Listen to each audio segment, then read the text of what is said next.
L'usage de mes jours, c'est une autobiographie non romancée dans laquelle j'essayais de dire les choses comme je le voyais, sans trop d'artifice. C'est pas une justification, c'est une espèce de regard que je pose sur ma vie et donc en toile de fond le Québec depuis les années 40. Je suis née en 1945.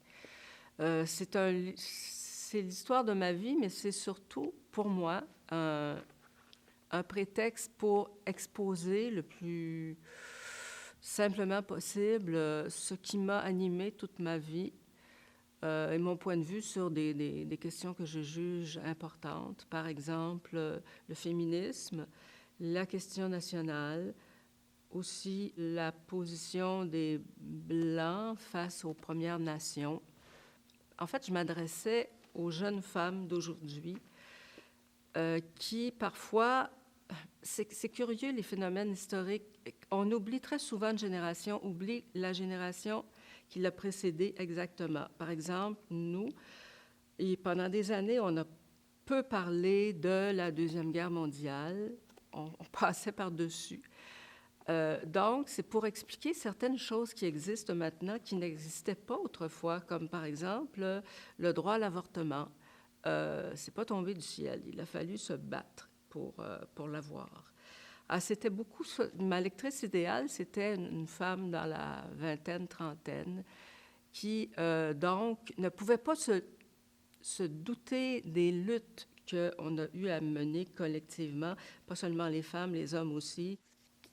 Je ne dirais pas que les livres sont des amis, non, c'est pas ça des amis. Avec des amis, tu as des périodes de relâchement, de niaisage, de small talk. Alors qu'avec un livre, comme la personne s'est forcée à l'écrire, le livre te porte toujours au moins un peu au-dessus de toi-même. Et c'est ça que j'aime. Au début, je vous voyais ma mère.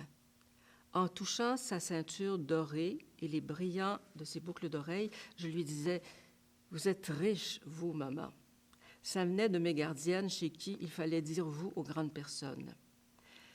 Je n'ai jamais vouvoyé mon père. Il n'était pas là. Ma mère l'avait quitté avec moi dans ses maigres bagages. Elle vivait en chambreuse et m'avait mise en pension car elle devait travailler pour notre subsistance. Le monde, c'était des allers-retours entre elle et mes gardiennes. C'était parfois, rarement, la campagne, des morceaux de campagne, un bord de lac, le fleuve, un autre lac peut-être, avec ou sans ma mère, jamais longtemps la campagne et jamais longtemps ma mère.